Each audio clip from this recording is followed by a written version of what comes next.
São 11 horas e 36 minutos. A gente está recebendo hoje aqui nos nossos estúdios a doutora Kelly Simone, que é cardiologista. Ela é membro da Sociedade Brasileira de Cardiologia e hoje ela está aqui para justamente conversar conosco sobre esse dia de combate à hipertensão.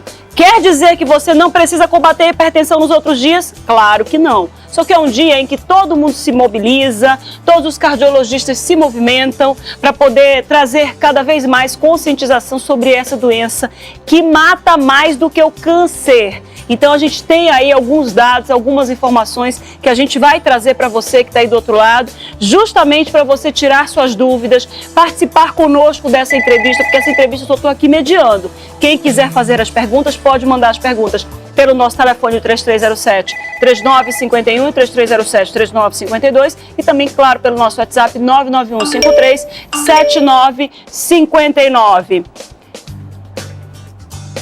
Eu quero mandar um beijo, peixinho, coração, olha o detalhe. Beijo, peixinho, coração explode. Pra Clícia, de onde, diretor? De Carauari, que tá assistindo o programa, tá acompanhando o programa e já tá pedindo beijo. Um grande beijo, Clícia, e um grande beijo para todo mundo de Carauari. Doutora Kelly, tudo bem? Bom dia. Bem. Bom dia, Márcia. Bom dia aos ouvintes do programa agora. A gente fala que sorte de apresentar a médica, né? De conversar com a médica, né, doutora? Verdade. Ela está aqui desde o início do programa, já acompanhou muita coisa aqui, inclusive dos bastidores, né, doutora?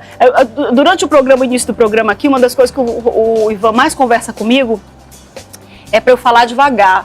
E aí ele disse para mim que vai pedir para a senhora aferir a minha pressão hoje, porque eu devo estar com a pressão alta, né? Mas depois a gente faz a consulta, viu, minha gente? Por enquanto a gente só vai fazer a entrevista mesmo. Por que o dia de combate à hipertensão tem que ter um dia só para essa doença, dedicado aí a essa doença para poder fazer esse trabalho com a população? Então, na realidade, a hipertensão arterial, ela é uma doença silenciosa, né, responsável por várias outras complicações cardiovasculares, cerebrais, renais, né? E principal causa de morte, não só no Brasil, como no mundo todo. E por ser silenciosa, ela é pouco diagnosticada. Né? Para nós termos uma noção, cerca de 1/3 da população adulta, ela apresenta hipertensão arterial, né? Acima dos 35, 40 anos. E por ser silenciosa, não apresentar sintomas, não é diagnosticada, não é de forma adequadamente tratada, e por isso vai trazer diversas complicações. Então nós temos hoje, né, fazemos alusão ao Dia Nacional de Combate e Prevenção da Hipertensão. Na realidade, a Sociedade Brasileira de Cardiologia, ela desenvolve uma campanha ao longo de toda a semana para promover a reflexão da população quanto à mudança de hábitos de vida e tratamento adequado da hipertensão para evitarmos essas complicações.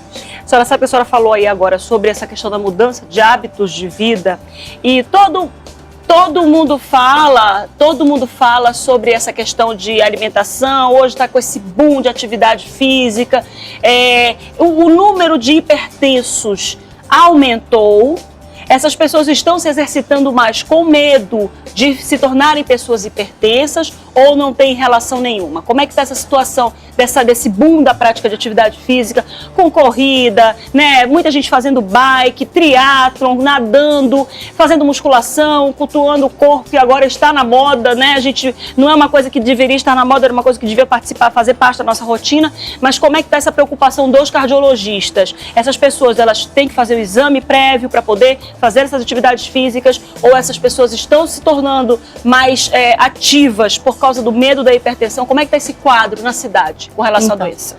Nós observamos que não só no Brasil, mas em todo o mundo, com o aumento da expectativa de vida, né, com o envelhecimento da população, e o brasileiro, ele tem uma particularidade, o nosso padrão alimentar, ele é muito rico em sal, em gordura, em açúcares, o que aumenta a incidência de obesidade, né? Os pacientes se mostram sedentários, e aí nós trabalhamos todo esse contexto. Tudo isso tem relação, interfere sim no resultado da pressão arterial, tanto que quando nós conseguimos combater todos esses diversos fatores, nós muitas vezes conseguimos controlar a pressão, reduzir a dose de medicamentos, né, a quantidade de medicamentos, Então a abordagem do paciente, ela é só, não apenas com a medicação, mas com relação também a esses hábitos. E nós vemos abordar isso também. Com relação à atividade física, ela faz parte do tratamento do paciente hipertenso, né, que inicialmente já deve ter a sua pressão controlada e ele deve passar por uma avaliação médica prévia, né, para que nós possamos diminuir qualquer outra complicação e tratar qualquer outra comorbidade ou patologia associada. Então é importante que ele seja avaliado, orientado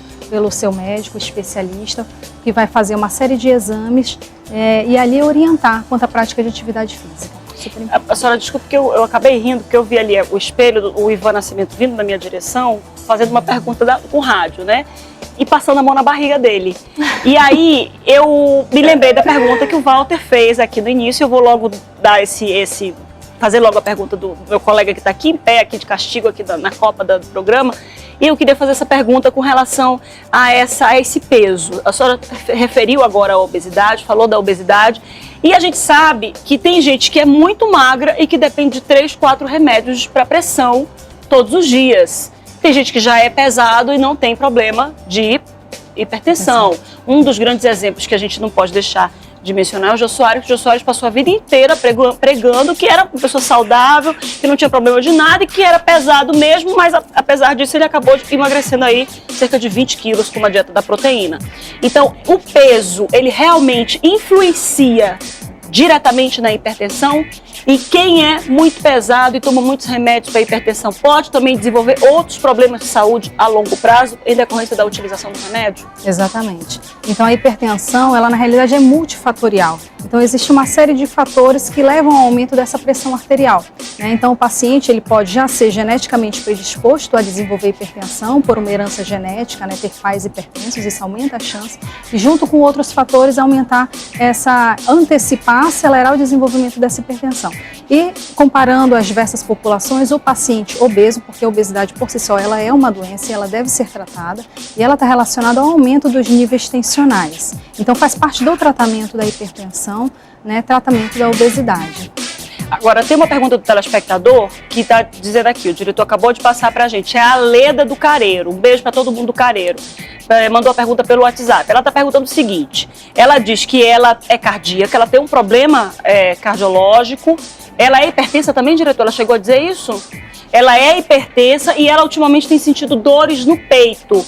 Pode ser um indicativo de infarto? Então, obrigada Leda, né, pela pergunta, pela participação.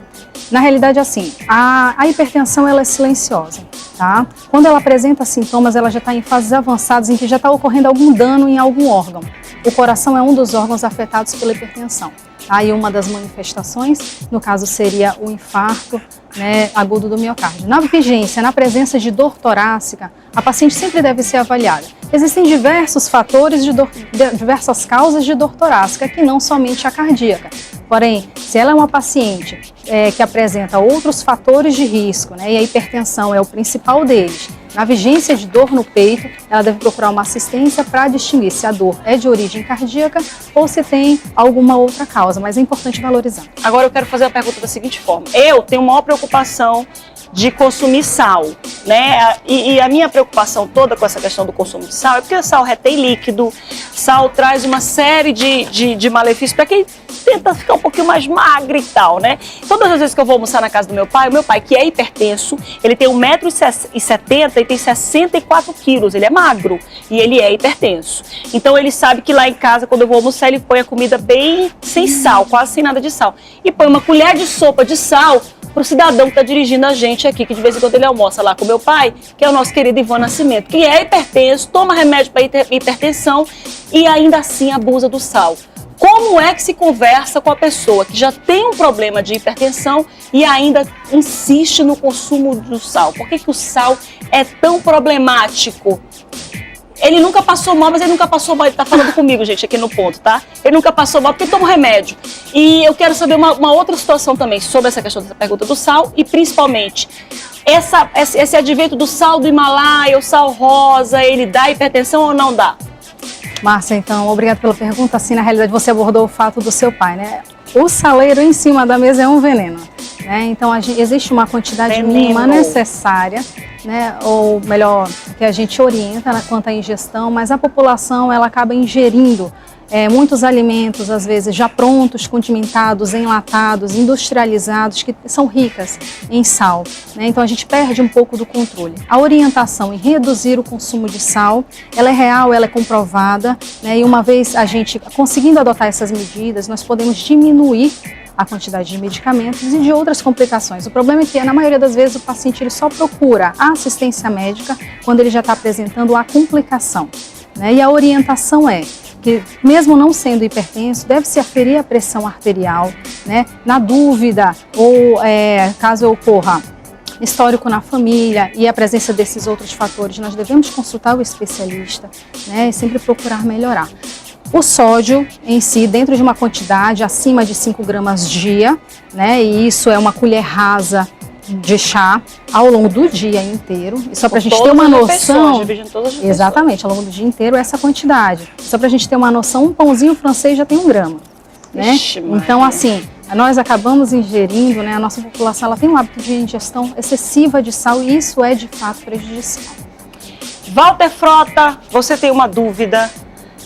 Tem uma pergunta assim, onde olha, você tem uma pergunta está? assim para a doutora Olha Kelly. aqui, ó. É o seguinte, a Isabel, do bairro da Compensa, ela fez uma pergunta através do WhatsApp e ela pergunta para a doutora Kelly o seguinte, doutora, ela é hipertensa e quer saber se ela pode fazer exercícios físicos, né, malhar, ela quer saber isso. Então, como nós colocamos, faz parte do tratamento da hipertensão o exercício físico, mas ele deve ser orientado. Ele deve ser previamente estabilizado, medicado, o paciente passa por uma avaliação e nós orientamos quanto à prática de exercício. Não pode malhar direto não, né? O diretor vai fazer a pergunta agora para mim.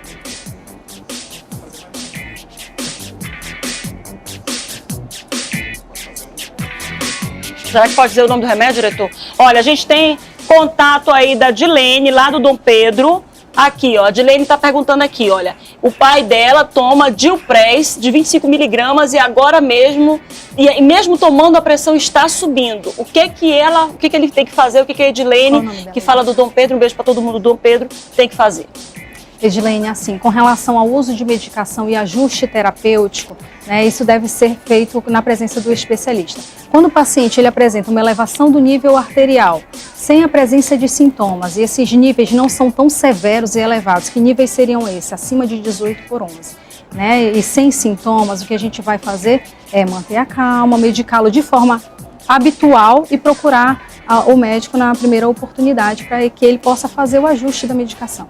Inclusive, assim, essa aferição da pressão arterial em casa, ela é muitas vezes orientada, né? Isso ajuda o cardiologista, o especialista a ajustar a terapia medicamentosa, né? Mas nós devemos também saber como aferir de forma adequada, usar aparelhos, equipamentos automáticos de aferição validados e calibrados, né, que são respaldados pela sociedade. Isso auxilia também o médico nesse ajuste. Mas se não está ocorrendo nenhum sintoma, que sintoma seria esse? Dor no peito, uma falta de ar mais aguda e importante, né? E os níveis de pressão estão variando dentro de uma faixa ali segura, a gente deve manter a calma, fazer o uso habitual da medicação e numa primeira oportunidade procurar assistência. E cortar o sal, minha gente, não tem salvação não. Sal, a gordura. Sal e gordura, né? É uma coisa horrorosa. São 11 horas e quanto ali? 50?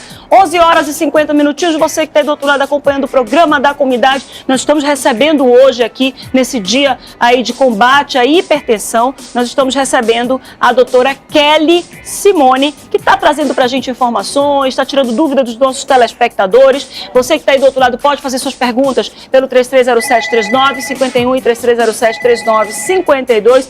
Pontos que nós já abordamos hoje aqui, que é a questão do corte do sal. Minha gente, sal e açúcar não tem nada de bom. Sal e açúcar são dois venenos brancos que a gente joga na nossa vida aí e que só traz coisa ruim. Então vamos tirar o sal e o açúcar aí, porque a gente tem um telespectador no programa da comunidade. É engraçado que a Ingrid desesperada, né, Ingrid? Eu vou te falar, viu? A gente tem telespectador no programa da comunidade aqui, querendo fazer pergunta para a doutora Kelly Simone, cardiologista, que está tirando dúvidas nesse dia do combate à hipertensão. Alô? Alô? Olá, bom dia, com quem eu falo? Bom dia, Bom dia. meu nome é Terezinha. Fala Eu de moro onde? aqui no bairro da Compensa. Compensa, um grande beijo pra você, Terezinha, e pra todo mundo aí da Compensa, viu? Qual é a tua pergunta, Terezinha? A minha pergunta é porque eu tenho um problema seríssimo de pressão baixa. E eu me alimento, eu como bastante sal. Só que ultimamente eu estou com muito cansaço. Eu tenho muito cansaço, dor nas minhas costas, sabe? E eu gostaria de perguntar da doutora se tem problema de eu me alimentar assim, a minha alimentação ter chegado um pouco de sal. Qual é o problema? Se isso vai me causar problema no futuro, assim, porque minha pressão é baixa. Qualquer coisinha eu tô já querendo desmaiar. Qual é o número, quanto é que dá a tua pressão normalmente, Terezinha? Só pra gente dar uma referência aqui pra doutora. Ó, é 5 por 7, 5 por 8, é assim. 5 por 7, 5 por 8. É isso? É. É possível, será? 5 por 7? De pessoa, a pessoa tá falando assim, conversando e tudo, Sim, não tem perigo, então, não. tem pessoas que têm uma pressão arterial num nível mais baixo, normalmente, habitualmente, sem sentir nenhum sintoma, né? Deve ser 8 por 5, no caso, a pressão 7 por 5. Então, nesse caso, qual é a orientação? Não se estimula a ingesta de sal, tá? Em nenhuma situação. O que se faz é estudar o contexto. Então, se aquela paciente, se você, Terezinha, apresenta algum outro sintoma, por exemplo, visão escurece, fica tonta, sensação de desmaio, suor frio, quando a pressão ela está mais baixa, isso acende um sinal de alarme e nós devemos procurar investigar uma causa. Tem pacientes que apresentam esses sintomas no calor excessivo, né? Então, numa situação de estresse, tá? Outros pacientes, por exemplo, os pacientes mais idosos, eles podem apresentar hipotensão na vigência de uma infecção. Então, nem sempre a pressão baixa tem relação com o acometimento cardíaco. Mas assim, a orientação é hidratação, né? Nós devemos hidratar, sempre se manter bem hidratados, né? E procurar, se tiver algum sintoma associado, procurar uma assistência, realizar exames, nós vamos fazer todas as orientações. O Walter Frota tem mais uma pergunta, a gente vai acompanhar ele aqui. Eita, tá bonito aí. Tá bonito aqui no quadro, né? Tá bonito aí. Tá bonita a entrevista também, tá muito legal hoje, bem interessante mesmo. Olha, a Luana do Armando Mendes quer saber o seguinte, doutora Kelly. A mãe dela, a Luana, ela entrou em contato através do WhatsApp, ela está perguntando o seguinte, a mãe dela sente constantes dores de cabeça. Ela quer saber se isso tem relação com a hipertensão. Ok. Uma pergunta muito frequente, inclusive no consultório. Os pacientes nos procuram, né, por apresentarem dor de cabeça, dor na nuca, dor nas pernas e cansaço, né? Na realidade, a hipertensão ela é assintomática, ela não está relacionada ao surgimento desses sintomas. A pressão alta, quando ela ocasiona sintomas, é porque ela já é uma hipertensão de longa data, mal controlada, que está ocasionando lesão em alguns órgãos. Então, por exemplo, a hipertensão mal controlada, ela vai causar o coração grande e fraco, que a gente chama de insuficiência cardíaca, né? Ela vai levar ao infarto, ao derrame. Bom, ela apresenta cansaço. Isso. E ela aí dor na nuca e quer saber se tem relação.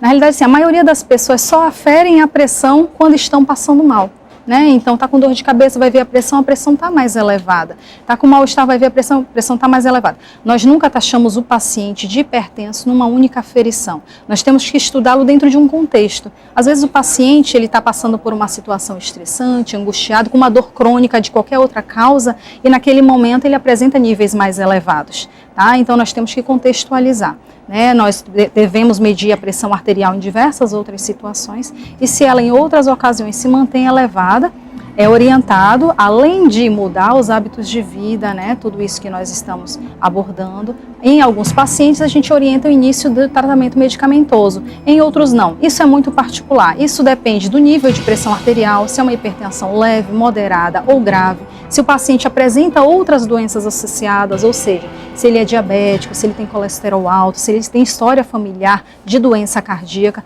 Então a gente estuda o indivíduo de uma forma particular e dentro desse contexto a gente vai estratificar o risco dele de ter doença cardíaca ou qualquer outra complicação, seja uma falência renal que leva a hemodiálise, seja a cegueira, né?